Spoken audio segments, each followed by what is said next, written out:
Okay, looking forward to this weekend. Another home game here. Should be a good good crowd. I know our students have been good. Our fans have been great. So I got no reason to think that this weekend won't be any different. Got the gold rush, so we'll be in all gold and we'll be looking to get better. That's kind of what this is all about. Just take what was good, what was bad from the last week, and try to build on it. We're approaching mid-season, so we got some things that we got to get accomplished if we want to continue to win. So things that, and I know these questions are coming, but we gotta line up and we gotta practice with as much effort and energy and excitement as we can. I mean, we got to practice that way on Tuesday, Thursday, Wednesday, and Thursday and Friday. I thought we did last week, and couldn't have been prouder with the way we approached the game, with the way we, started fast, which that's going to be important again this weekend based on early kick. Did everything that we were supposed to. Couldn't have been prouder of a team up until the beginning of the third quarter, where you just don't feel like our effort and our energy and the excitement for playing the game was there. And if you don't play like that, you're going to get beat. Don't care who you play, where you play, when you play, you're going to get beat. It was pretty much the exact opposite of what happened out here the year before. And we were down 17 in the third quarter and came back and won by double digits. And I remember Cliff saying this, once the momentum's gone, it's tough to get back. And that's what happened to us. We were up and just thankfully we did enough to be able to hold on to, and was really proud of the way, Keith stepped up and made a play and we won. So there's that. But moving forward, you got to practice and you got to play with effort, energy, excitement against everybody that you play. And if you don't, then you're going to get beat. So there you go. We got stuff to work on. So here's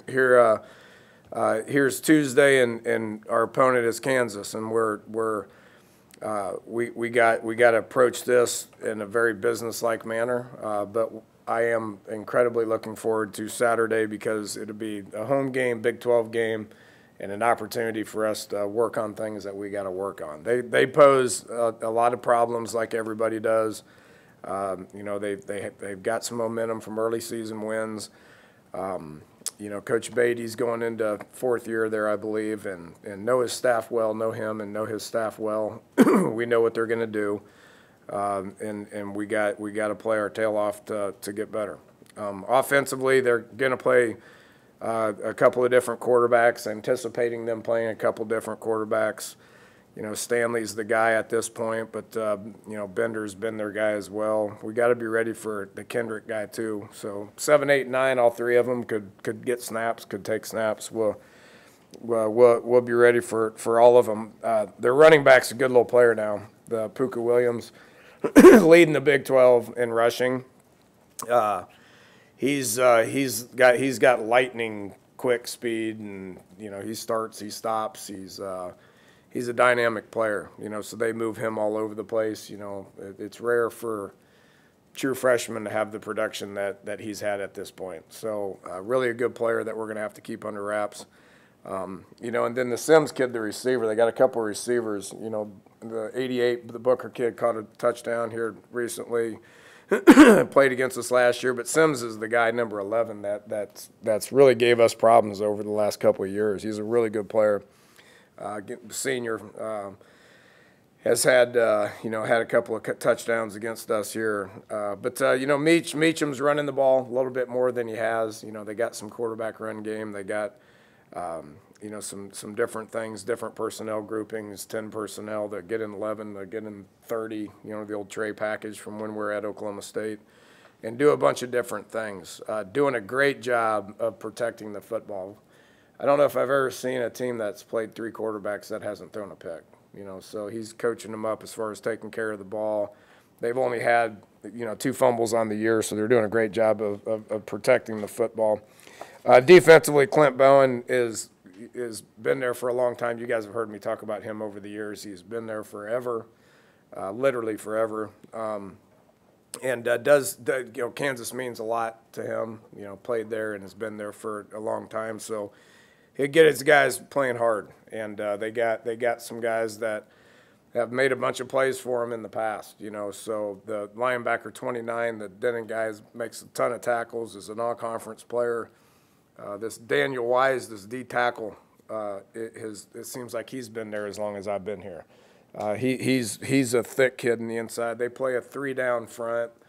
Kind of changed up their schemes just a little bit, but it's more of a 3-down front with a lot of different D linemen, much like what we do with our 3, and have a lot of different rotation going on. But they're a lot like Texas Tech was, where they got that buck on the outside 15. This Kyron Johnson's a good player, 6'1", 225. More of a D end than more of a D end outside linebacker guy than an inside linebacker guy.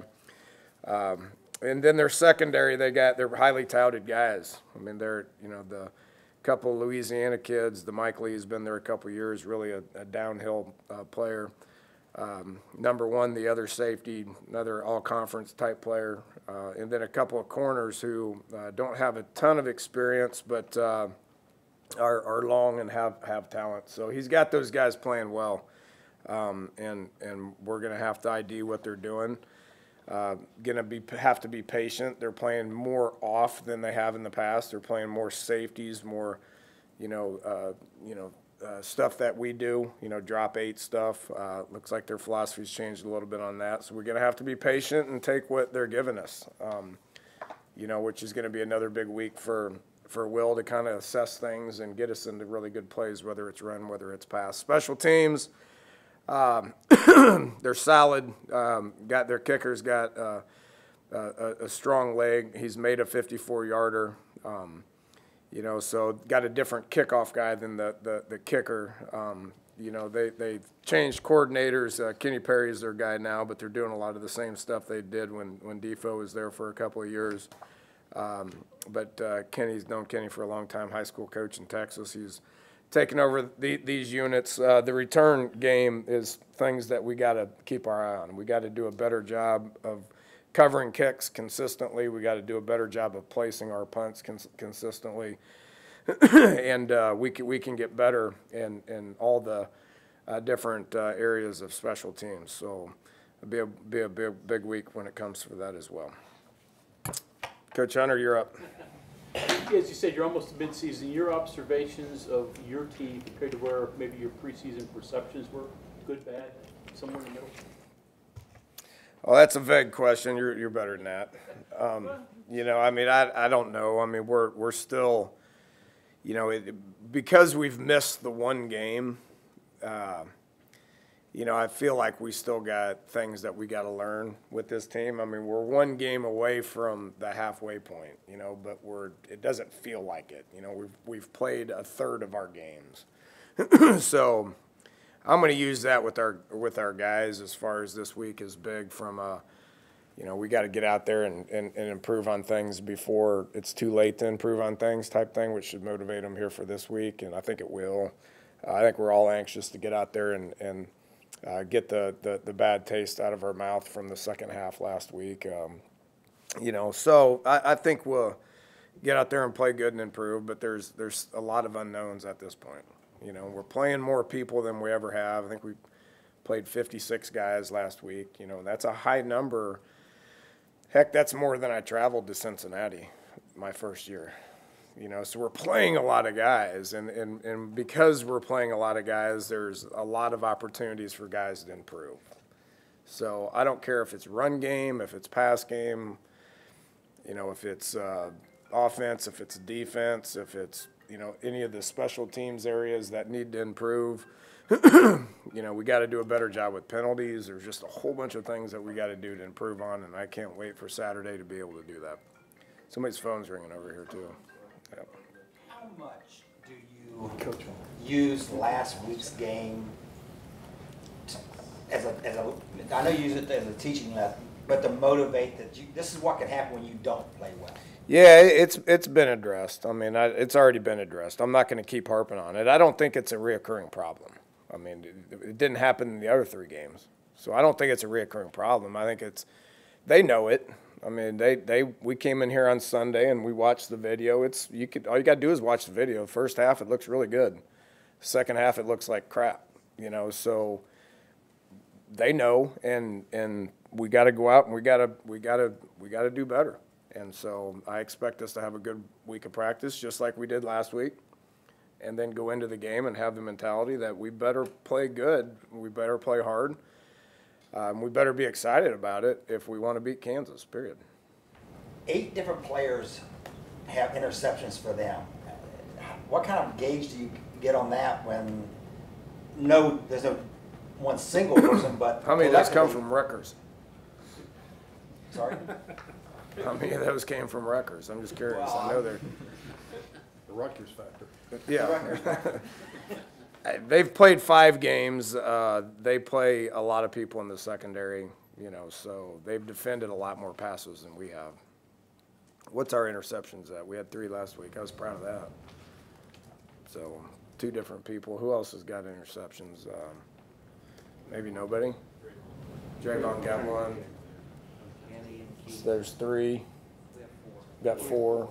So they're doing a good job with their pass defense. Again, like I said, it's different than what Coach Bowen has done against us in the past. They're dropping more people, and so when those games they won, it forced Rutgers and Central Michigan to be in a lot of passing situations to where they were throwing a lot of balls into drop 8, which we know from going against Gibby that's hard to do.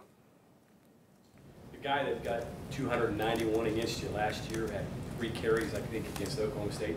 Does that get your attention with what they have? Oh, yeah. That whole game last year got our attention. The number of running backs that they have. Correct, and the young one is really good.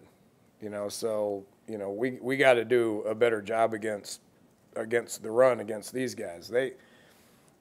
We relaxed a little bit in the 3rd quarter against Kansas last year, and had to hang on. And then we played a really good 4th quarter and put them away. But yeah, that definitely has our attention from a defensive perspective. But from a team perspective, it goes along the same lines of what I can use from last week. I don't care who you play, where you play, when you play.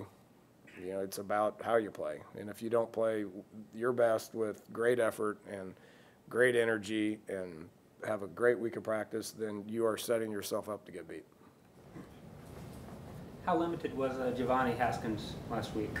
He was limited from a practice perspective last week. He didn't get cleared until, I think, Thursday, so that makes it hard to develop things for him to do. We're hoping he's good now, and he played a little bit. Didn't play a lot, played a little bit, just because of the practice aspect of it throughout the course of the week. Wesco had a really good week and is 100% healthy and played a lot and played well. We'll have both of them 100%, which allows us to be able to practice things differently Tuesday and Wednesday. Yeah, Wesco didn't look too fatigued on that 3rd quarter catch or 4th quarter catch. We're good. I thought he blocked and played. It's the same. We can talk about everybody, and it's going to be the same thing. I thought he played really well in the first half and blocked well, and I think he blocked average in the second half, but made that play. Which makes us want to do more things with him, most certainly. Any idea if you get Sankville back yet? Not yet. See how he does today. Joe Brown, same. See how he does today. When you looked back at the film at the interior line play, just what has to be fixed there from what happened in the second they got to play like they did in the first half. They blocked people in the first half. Tech tries to take the run away, and we had over 100 yards and averaged 5. I believe it was 5.5 in the first half, and then we just decided we didn't want to block anybody in the second half, and so we couldn't run the ball at all, and gave up sacks and pressures, and all you got to do is watch the video, and we blocked people in the first half, and we did not block people in the second half. We are not nearly good enough to be able to line up and just go through the motions and block anybody. You saw after the game, about how Marcus Sims showed flashes in the past, especially in the spring, but then he really flipped that switch during fall camp. What changed for him then? Just think maturity more than anything. He was young and pretty immature, and now he's older. I mean, pretty much every young guy that sits in these seats out here is immature. I mean, when you're 18, just coming in from high school, you think you got all the answers and you don't. It's rare to have a guy like Letty Brown who's playing as much as he does, Dante Stills. Those guys are doing a good job. But most of the time, you got to develop and you got to mature. And that Marcus needed that time. He's always been a talented guy, but practice habits changed. And he's practicing well, and Will's got a lot of confidence in him, and that's going to make us harder to defend when you got David Sills on one side and Marcus Sims on the other side. It's going to make it hard to defend us. But you can tell that Will's gaining confidence in him as well, and is starting to go that direction as much as he does the other direction. Referencing your practice and people being able to participate, how do you prepare with Josh Norwood not available for the first half? Does he get full reps? Other guys get more? What do you? We generally split first team, second team anyway. The first team guy might get a few more, throughout the course of the week, but we've been rotating those guys so much anyway. If you look at the corner production in the first 3 games, it was all about 50-50, between Pitts and Norwood and Washington and Bailey. It was about even, with first team, second team. So from it'll mean Norwood won't line up with the first team, but it's all the same stuff anyway, and we'll have to piece it together for a week, which we got enough, or for a half, which we got enough depth to be able to do that, and then we'll get him back in the second half, and he'll probably hit that field pretty quickly, and he'll be ready to roll. He loves to play football, so he will be ready to go play one third quarter, I can assure you. What was your read on that play? You can't launch. Is my coaching point to him is you can't launch. I mean, it's questionable whether it was truly head-to-head, but he launched. And it's one of our main coaching points when you're going to strike a guy is you can't launch upward. And he did. He should have turned his eyes and made a play on the ball. I love his physical nature, but you can't launch upwards towards the head. If you do, whether you hit it or not, you're going to get called for it. I was going to ask you what you talked to him about. It sounds like you do this with players too, but that rule is kind of broad. And there's so many interpretations too. Maybe you don't tough. Get too inside a guy's head where he backs off and doesn't do anything. Like, what's the instructional part? It's tough, but we've made so much progress as a sport, just in general. I think we've made a ton of progress, and players for the most part are 100% aware of the ins and outs on it. Where it really gets tricky is the changing of the levels with the guy with the ball carrier. That makes it really hard, but I think we've accomplished what we wanted to in the game. Obviously guys are aware of it, and there's less targeting calls. So it's good. It's overall good for the game. We got to protect guys as much as we can. That was a learning lesson for Josh. Keith Washington, you mentioned on your show last night, he was unhappy with his role sort of at the start of the season. Just, where was he at and how has it evolved? Well, he's a good kid. He put his head down and he played hard, so there's guys that perform on game day better than they practice. There's guys that don't. He's one that performs better on game days than from what we saw in camp. Now, why, I don't know. I mean, he did get hurt in spring, so he didn't play a whole lot in spring. And just didn't make the plays that we thought he should or could or whatever in camp, which that's not unusual. You get into games and you really find out who guys are. And when we got into games, he was on a bunch of special teams making plays left and right. and now he's a starting corner. So, you know, that's a good lesson for a lot of other guys, and I use this a lot. I use his example a lot, you know, when I talk to the team as far as knowing what your role is and understanding what your role is and accepting what your role is, or doing something to change what your role is. I mean, individual players, they have way more to do with that than we do as coaches. So, you know, I'm really proud of Keith. I mean, he was a great teammate, and you know, he great kid, just put his head down and played. And it didn't take us long to figure out that that's one of our better players. You've got 57 wins here, and one more is going to tie you with Art Lewis for the third most. I know you're not a nostalgia guy, but they've been playing football here a long time. They've had a lot of awful good coaches. What's that going to mean to you when you climb up a little bit there? I said this on the radio show to Tony last night. I mean, if Mike brings that up to me, I throw him out of my office.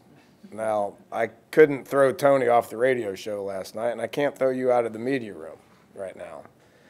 But we would prefer to talk about the team aspect of everything, and I'm sure I mean, it's an honor to be here, period. And you know, I'm sure at some point we'll look back at it and